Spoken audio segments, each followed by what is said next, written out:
Hello and welcome to Artful Pursuits. We are going to do a DIY flag door hanger today. So the first thing you're going to want to do is gather your materials. And if you're anything like me, you will forget some things when you start. But here's a list to get you going. You'll want some red, white, and blue paint, some twine, some water, some brushes for your paint, a towel, maybe some paper towels and baby wipes. You'll want your glue gun and some glue to go with it. I used a star punch and some white paper. You could also use a stencil, or you can just freehand that part with white paint. Then you need 8 paint sticks, and you're going to need some masking tape and some Mod Podge or some kind of liquid glue. Then you are going to begin the tutorial. Take your 8 paint sticks and paint them all white. I made the mistake of only doing 4 paint sticks white to begin with. Could I go back and do this all over again? I would do all 8 white. But you do want to get all of the edges and make sure you get the ends of them too. So again, do all 8, not just 4. You'll see why. So you may have noticed that I'm using a gesso. Gesso is a white primer that a lot of artists use on their canvases and things before they start painting. It's basically a heavy-bodied white paint. You could use a white paint or a gesso, whatever your preference. I just happen to have a lot of it and knew that it would cover well, so I went with that. But any white paint would be fine.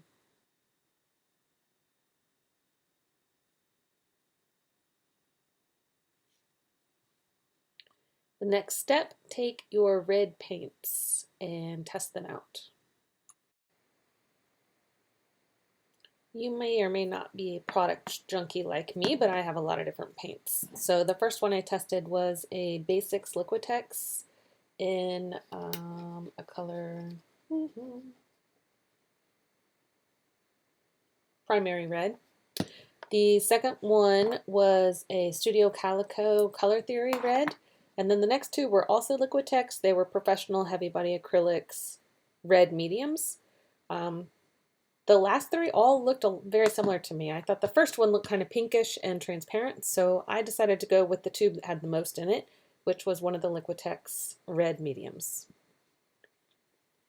You may be wondering why I chose to test out the reds, and the reason is because reds can be so very different. They might all say red or primary red or cadmium red, but when they dry, they look like really different colors. So I wanted to make sure that I had the one that I thought was the most flag-like red, and that's why I did that test. But you might already know what red you want to do and not have to do that part.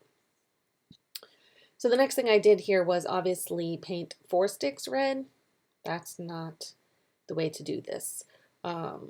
Here's a tutorial of what not to do. Don't paint 4 sticks red. You could paint 2 sticks red, but really all 8 of your sticks were white to begin with. So you can repaint 2 of the white ones red at this point, and then hold off on the other 2 when we're going to do the blue section, and that is coming up, I believe, in just a few minutes. So set those aside to dry. Now we are going to punch out white stars. So this is just white typing paper. There's nothing special about this paper whatsoever. And I have a star punch, and it's kind of a wonky star, which I like. You could use any star punch. There's a billion out there. I'll have some on my blog listed if you want. I had no idea how many stars I was going to use, so I just went all the way around the border of the paper and said, all right, here's enough for me probably later. And I just set all of that aside. So now we're going to tape off the blue area of the flag and paint that. The paint sticks that I bought had kind of a handle on one end, and I decided that I wanted to alternate that handle.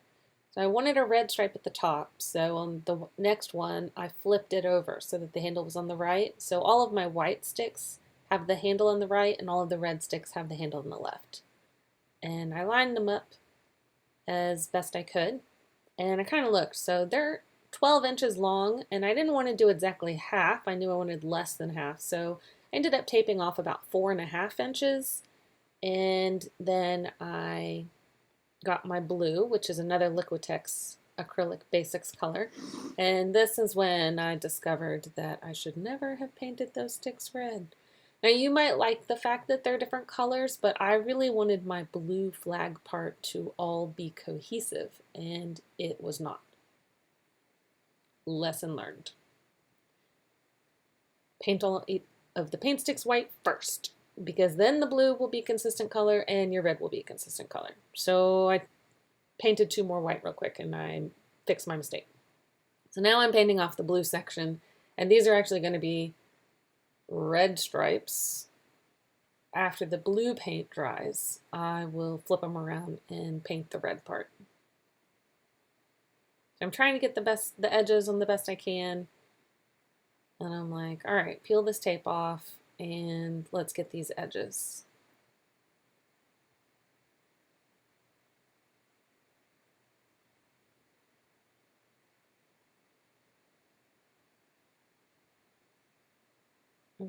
Better check the edges of these too. Yep.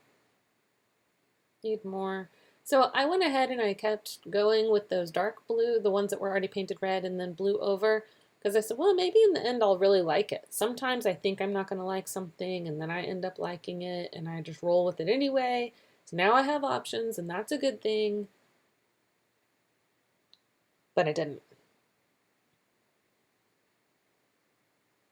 So now we're going to paint the red so that they're all consistent. So the blue is dry. I'm taping it off again so that I can have a nice clean edge. And I'm going to tape I'm going to paint the left part of it red. This is the same Liquitex heavy bodied acrylic red medium that I used before. And I was hoping that it would match the 2 sticks that are still hanging out over there that are all just plain red. And luckily when the paint dries, it did match, because this is a heavy-bodied paint. Having the difference between wood underneath it or white underneath it did not make a difference. Once it was dry, they matched.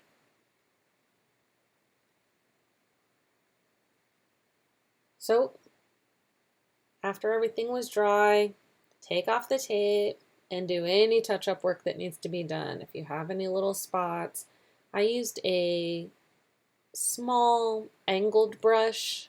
That's how I get the straightest of lines when I'm painting. So that's what I'm doing these touch-ups with. And this is where the OCD kicks in real hard. You'll see any little speck I've got to get, and I get them. I was looking back over the edges,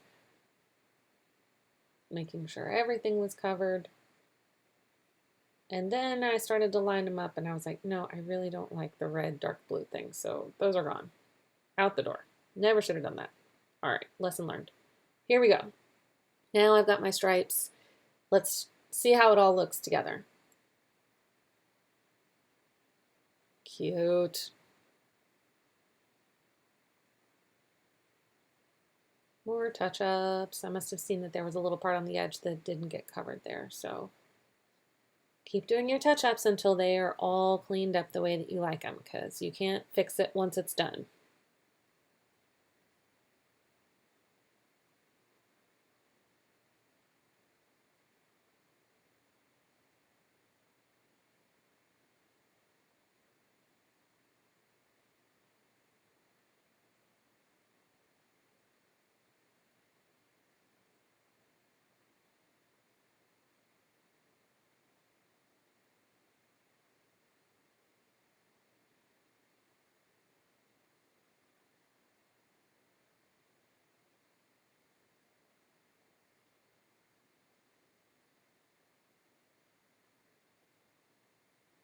Okay, so it's time to add the stars onto the blue part now that all of the painting is done. I'm using a Liquitex matte medium. That's one of my preferred glues, if you will, to use, mediums to use when I'm collaging. It dries completely clear and it works really well. You could also use a Mod Podge, basically the same thing. I use a matte There's a gloss option if you like a shine. I normally don't like things to be too shiny. Or if you just have Elmer's glue at home, you could mix Elmer's glue with water, like a 50-50, and you would basically get the same stuff. So all I'm doing is glue them down. You can glue them down any way you'd like. I tried not to be particular about how many there were or what pattern they were going on. And then I thought, maybe I'm accidentally doing a pattern. So on the last one, I started to put them down in the middle, thinking that would be different if I had accidentally established a pattern on the others. Put glue on top and underneath. You're sandwiching them in glue, and then when they dry, it will be all clear and nothing will peel up or come off. Once everything is dry, you're going to flip all the paint sticks over upside down, facing you.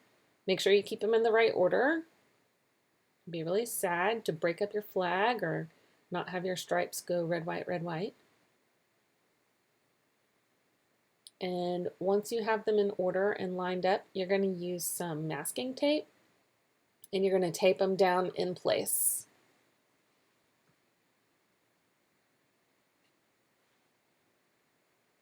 Just right down the row, making sure that they're all lined up the way that you want them to be when this thing is done hanging on your door.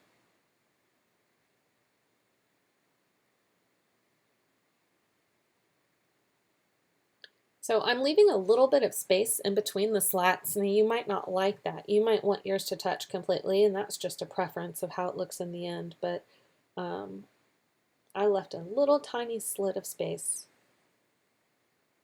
Then you plug in your glue gun, get it warmed up, and you're going to get your twine.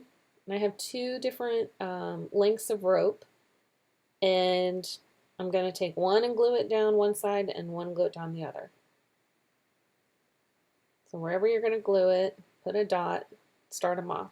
What I did not do is try to make them equidistant from the ends of the sticks. So I should have said, okay, if I'm going to do an inch in on this side, then I'll do an inch in on the other side. But I wasn't really paying attention to that. So since I left some space between the slats, you can kind of tell when it's done that it's not perfectly even, but only a perfectionist like me would care. Maybe you're a perfectionist and you care too. All done. All you're going to do now is take off the tape. And you can see how that left one is closer to the edge and the right one has about an inch off. Yeah, well. Tie it together. Put it in a nice bow. And hang it on your door. Super cute, super easy. Kids can totally help with this. Kids could do it on their own, frankly. Does not take any professional crafter to make this. And there you have it. It's on my door, and everybody who comes over says, "That's so cute." Thanks for crafting with me today. We really had a good time, and if you want to see all the products that were used, you can come over to the blog and hang out with me. Like and subscribe.